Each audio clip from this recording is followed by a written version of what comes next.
ഭാവി മുഖ്യമന്ത്രി എന്ന് അണികൾ വാഴ്ത്തിയ കെ ശൈലജ ടീച്ചറുടെ രാഷ്ട്രീയ ജീവിതത്തിന് തന്നെ അന്ത്യം കുറിക്കുകയാണ് അങ്ങ് പേരാവൂരിൽ. KPCC പ്രസിഡന്റ് സണ്ണി ജോസഫിനെ പൂട്ടാൻ CPM രംഗത്ത് അവതരിപ്പിച്ച കെ ശൈലജ വമ്പൻ തോൽവി ഏറ്റുവാങ്ങുമെന്ന റിപ്പോർട്ടുകളാണ് CPM പുറത്തുവിട്ടിരിക്കുന്നത്. തെരഞ്ഞെടുപ്പ് പൂർത്തിയായി മൂന്നാം നാൾ മണ്ഡലങ്ങൾ സമർപ്പിച്ച റിപ്പോർട്ടുകളാണ് പേരാവൂരിൽ ടീച്ചറമ്മ ദുരന്തമാകുമെന്ന് പറയുന്നത്. KPCC പ്രസിഡന്റിനെ മലർത്തിയടിക്കുമെന്നും കെ ശൈലജ വിജയിക്കൊടി നാട്ടുമെന്നുമൊക്കെയാണ് പാർട്ടി അണികൾ വിശ്വസിച്ചത്. എന്നാൽ സണ്ണി വക്കീലിന്റെ രോമത്തിൽ പോലും തൊടാൻ ശൈലജയ്ക്ക് സാധിച്ചിട്ടില്ല. അല്ലെങ്കിലും അവിടെ ശൈലജ ജയിക്കുമെന്ന ചിന്തയൊന്നും പിണറായി വിജയൻ അടക്കമുള്ള പാർട്ടി നേതാക്കന്മാർക്കില്ല. പിണറായി വിജയൻ തന്റെ അടുപ്പക്കാർക്ക് സുരക്ഷിത മണ്ഡലങ്ങൾ നൽകിയപ്പോൾ കെ ശൈലജയെ കുരുതി കൊടുക്കുകയായിരുന്നു. LDF മൂന്നാമതും അധികാരത്തിൽ വന്നാൽ കെ ശൈലജ മന്ത്രിസ്ഥാനം ഉറപ്പിക്കുന്നുണ്ട്. ഈ സന്ദർഭം ഒഴിവാക്കുക എന്ന ലക്ഷ്യവും CPM-നുണ്ട്. പേരാവൂരിൽ തോൽക്കുന്നതോടെ കണ്ണൂർ പ്രവർത്തന മണ്ഡലമാക്കി കെ ശൈലജ ഒതുക്കപ്പെടുമെന്ന് ഉറപ്പാണ്. പേരാവൂരിൽ പോൾ ചെയ്ത കണക്കുകൾ പരിശോധിച്ച CPM പ്രാദേശിക ഘടകം സമർപ്പിച്ച റിപ്പോർട്ടുകളിൽ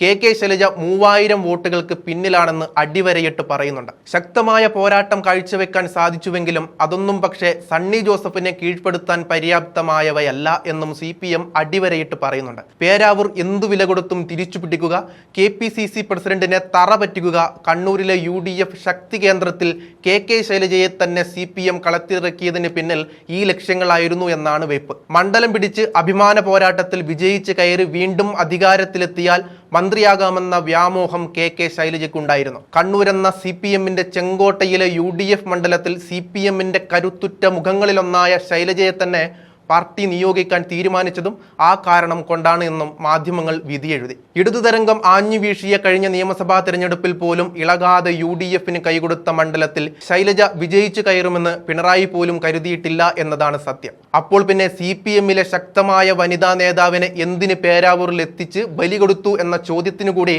CPM ഉത്തരം പറയണം. 2006-ൽ കോൺഗ്രസിനെ അട്ടിമറിച്ച് പേരാവൂർ പിടിച്ചടക്കിയ ശൈലജ ഇക്കുറിയും വിജയിക്കുമെന്ന് കണക്കുകൂട്ടിയാണ് CPM ആ തീരുമാനത്തിലെത്തിയത്. എതിരാളിയായി സണ്ണി ജോസഫ് വീണ്ടും വരവറിയിച്ചതോടെ തിരഞ്ഞെടുപ്പിലെ തന്നെ ഏറ്റവും ശ്രദ്ധാകേന്ദ്രമായ മണ്ഡലമായി പേരാവൂർ മാറിയിരുന്നു. മട്ടന്നൂരിൽ DYFI സംസ്ഥാന സെക്രട്ടറി VK സനോജിനെ മത്സരിപ്പിക്കാൻ തീരുമാനിച്ചതോടെയാണ് ശൈലജയെ CPM പേരാവൂരിലേക്ക് തട്ടുകയായിരുന്നു. 1.5 പതിറ്റാണ്ടിനപ്പുറം സണ്ണി ജോസഫും ശൈലജയും വീണ്ടും നേർക്കുനേർ വരുമ്പോൾ കടുത്ത പോരാട്ടം നടക്കുമെന്നാണ് CPM കരുതിയത്. എന്നാൽ ഏകപക്ഷീയമായി സണ്ണി ജോസഫ് അവിടെ മുന്നേറുകയായിരുന്നു. 2001-ൽ മട്ടന്നൂരിൽ മത്സരിച്ച് കേരള രാഷ്ട്രീയത്തിലെ റെക്കോർഡ് ഭൂരിപക്ഷം നേടിയ ശൈലജയ്ക്ക് പാർട്ടിക്കപ്പുറമുള്ള വോട്ടുകൾ സമാഹരിക്കാനാവുമെന്ന പ്രതീക്ഷയിലാണ് പേരാവൂരിലേക്ക് നിയോഗിച്ചത്. ഒന്നാം പിണറായി സർക്കാരിൽ ആരോഗ്യമന്ത്രിയായുള്ള പ്രകടനത്തിലൂടെ മുഖ്യമന്ത്രി സ്ഥാനാർത്ഥിയായി പോലും ശൈലജ ചർച്ചകളിലേക്ക് വന്നിരുന്നു. എന്നാൽ കഴിഞ്ഞ ലോക്സഭാ തെരഞ്ഞെടുപ്പിൽ സമാനമായ ഒരു നീക്കം CPM ശൈലജയിലൂടെ നടത്തിയെങ്കിലും തിരിച്ചടിയായിരുന്നു ഫലം. വടകര ലോക്സഭാ സീറ്റ് തിരിച്ചുപിടിക്കുക എന്ന ദൗത്യത്തിനിറങ്ങിയ ശൈലജയ്ക്ക് പക്ഷേ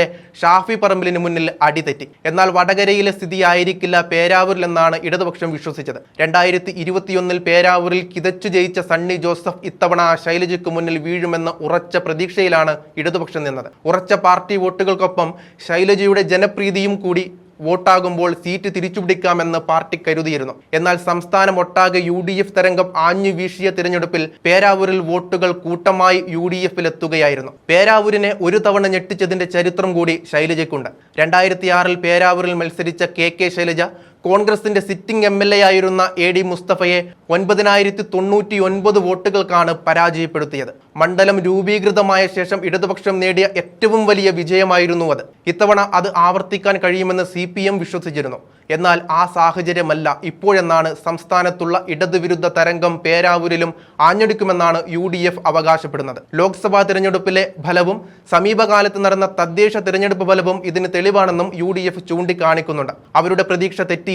നിലവിൽ 3000 വോട്ടുകൾക്ക് കെ ശൈലജ പേരാവൂരിൽ തോൽക്കുമെന്ന CPM റിപ്പോർട്ട് കോൺഗ്രസിന് പ്രതീക്ഷകൾ ഇരട്ടിയാക്കുന്നുണ്ട്.